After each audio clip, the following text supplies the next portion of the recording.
Baron Sagway pocketed his phone and turned to look at his mother, who was slowly moving back and forth in a rocking chair on her deck. She frowned at him and asked, "Who was that?" He was reluctant to say anything, but she sighed. "I need to know, especially if it involved your brother." He squatted beside her. "My boss on this job, the one who asked me to look for the war dog. His wife also designed my prosthetics." She sniffed, and he knew the tears would follow soon afterward. "The war dog that Brad rescued?" she asked, her voice low. Baron nodded.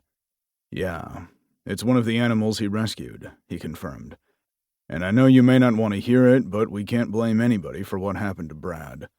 And certainly not an animal." Her sniffles continued for a moment, and she finally nodded. "I know that. In theory." She hung her head. "I mean, it could have happened any day. We knew for a very long time that he had a heart condition that wasn't fixable. Still, it's tough not to consider the idea that, if he hadn't gone out after those dogs, he might still be alive." "He was also doing what he loved to do, Ma," Baron pointed out, "and I think that's just as important." She looked up at him. "But he's still gone." His heart broke at that, and he nodded. "Yes, he is still gone. And nothing will bring him back," he murmured, hating the grief that washed over him. "I know it's devastating, but we can't blame the dogs, and that's the last thing Brad would want us to do." "I know that." She released a heavy sigh. "It still hurts. I'm glad you two finally buried the hatchet." "Our issues were a long time ago. A lot of water under the bridge since then, and we became close. Very close. You know, he was bugging me to come back and move in with him. So yes, it hurts me too. And it'll keep hurting until we all have a little bit of time to process the loss. It'll hurt forever. But the sadness will get replaced with happier memories. Just because we knew it could happen any time didn't mean we were prepared and ready for it to happen." She gave him a ghost of a smile. "You know, he would be livid if I even suggested blaming the dog." "Of course he would," Baron agreed, a smile also lighting his face. "That's who he was." "Even if you know it to be true, that doesn't mean you have to go running out there and repeat his mistakes." In the end, that was the crux of the matter. She'd heard just enough of the conversation to realize that Baron could be putting himself in danger to find the dog. "The hurricane is over," he pointed out, "but that dog and whoever else is out there could be in need of rescuing."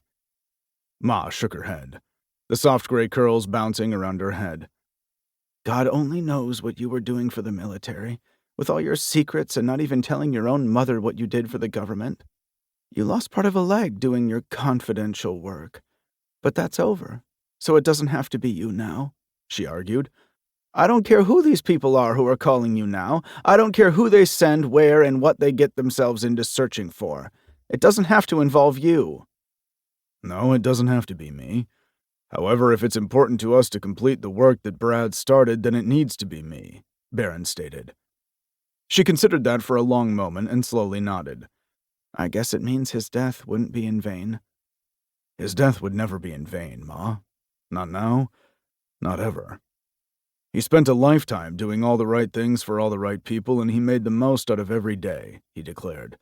"If nothing else, we should be proud of the life he lived." "I am, of course I am," she stated crossly. "But that doesn't mean I was ready to let him go. You sit here and preach it, but you know damn well he wasn't ready to go. He was never a quitter." Baron chuckled. Not only was he not ready to go, he probably would have laughed at the idea that his time was coming. Still, that doesn't mean we can forget the reality that we all knew it could happen any time. He understood his situation very well, and he made the decision to live his life to the fullest. And we need to remember that.